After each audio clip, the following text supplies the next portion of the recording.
اسمہما اکبر من نفعہما، اس کا جو گناہ ہے وہ اس کے نفع سے بہت بڑا ہے۔ یہ حکم کون بیان کریں؟ رسول اللہ صلی اللہ علیہ وسلم۔ میں اس طرف اتنا عرض کرنا چاہتا ہوں، محبوب آپ سے پوچھتے ہیں، محبوب آپ سے پوچھتے ہیں کیا چیز خرچ کریں، محبوب آپ سے پوچھتے ہیں کہ حرمت والے مہینوں میں لڑنے کا کیا حکم ہے، محبوب آپ سے پوچھتے ہیں کہ شراب اور جوئے کے بارے میں کیا حکم ہے۔ او بھائی، وہ حاضر ہوتے تھے، بیٹھتے تھے، آتے تھے، پوچھتے تھے، تب احکام جاری ہوتے تھے۔ ہم بیٹھیں گے ہی نہیں، پوچھیں گے ہی نہیں، ٹائم دیں گے ہی نہیں، تو ہم کس کو بتائیں گے؟ دیواروں کو؟ میرے آج کا درس کا لب لباب یہی ہے، مجبوریاں اپنی جگہ ہیں، مصروفیات اپنی جگہ ہیں، سارا دن اپنے دنیاوی کام کرتے ہیں، کوئی ہمارے لیے پابندی نہیں ہے، اپنے ذاتی کام جیسے مرضی کریں، اوپر کریں، نیچے کریں، سیدھے کریں، ٹیڑھے کریں، کوئی پابندی نہیں ہے۔ لیکن ہم اگر تھوڑا سا ٹائم نکال لیں، یہ ٹائم گزر جائے گا۔ میں آپ سے بار بار عرض کر رہا ہوں، میرا اس جگہ پہ ذہن مطمئن ہی نہیں ہوتا جہاں پہ درس و تدریس نہ ہو۔ صرف نماز ہر مسجد میں پڑھی جا رہی ہے، صرف نماز ہر مسجد میں پڑھائی جا رہی ہے۔ امام صاحب بڑا خوبصورت پڑھتے ہیں، جی ٹھیک ہے، مان لیتے ہیں، اچھی بات ہے، قرآن پاک کو خوبصورت انداز میں پڑھنا بڑی خوبصورت بات ہے۔ امام صاحب جی بہت اچھا خطاب کرتے ہیں، بہت اچھی بات۔ جہاں پہ واضح و نصیحت نہیں ہے، جہاں پہ نمازیوں کا امام کے ساتھ بیٹھنا، اٹھنا، پوچھنا، مسائل پوچھنا، مسائل پہ ڈسکس کرنا نہیں ہے، وہاں پہ دین کا کام نہیں ہے۔ سیدھی سیدھی بات ہے۔ مسجد بھلے ہم نے خوبصورت بنا لی ہے، مسجد کا مقصد صرف نماز پڑھنا نہیں ہے۔ مسجد تربیت گاہ ہے کہ نہیں؟ سب سے پہلی تربیت گاہ مسجد ہے۔ اس لیے جب ہمیں یہ مقصد مسجد سے حاصل نہیں ہوگا تو پھر مطلب کہ ہم اپنے مقصد میں ناکام ہیں۔ 3-4 مرتبہ آیات میں نے آپ کو سنائی ہیں، حضور میرے محبوب وہ آپ سے پوچھتے ہیں، وہ آپ سے پوچھتے ہیں۔ کون پوچھتے ہیں؟ صحابہ کرام پوچھتے ہیں۔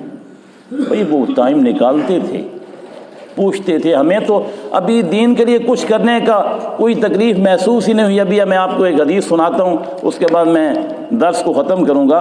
اسی حاشیے میں یہ حدیث لکھی ہے بخاری شریف کے حوالے سے کہ جنگ احزاب میں صحابہ کرام کو بھوک اور سردی اور اس قسم کی تکلیفیں پیش آئیں بہت زیادہ۔ جنگ احزاب میں صحابہ کرام گھبرا گئے، جنگ احزاب میں صحابہ کرام گھبرا گئے، جو بھوک اور پیاس اور سردی وغیرہ برداشت کرنی پڑی۔ تو نبی کریم صلی اللہ علیہ وسلم دوپہر کے وقت بیت اللہ شریف کی دیوار کے سائے میں آپ اپنی چادر مبارک کے ساتھ تکیہ لگا کر تشریف فرما تھے، تو حضرت حباب بن ارت رضی اللہ عنہ نبی کریم علیہ السلام کی بارگاہ میں حاضر ہوئے، گھبرا کر حاضر ہوئے اور عرض کیا، یا رسول اللہ صلی اللہ علیہ وسلم، آپ ہمارے لیے دعا کیوں نہیں فرماتے؟ ہمیں جو اتنی سختیاں اور تکلیفیں پیش آ رہی ہیں، آپ ہمارے لیے دعا کیوں نہیں فرماتے؟ آپ ہماری مدد کیوں نہیں فرماتے؟ یہ کون کہہ رہے ہیں؟ صحابی کہہ رہے ہیں نبی کریم علیہ السلام کی بارگاہ میں۔ تو نبی کریم علیہ السلام نے کیا فرمایا؟ نبی کریم علیہ السلام نے فرمایا کہ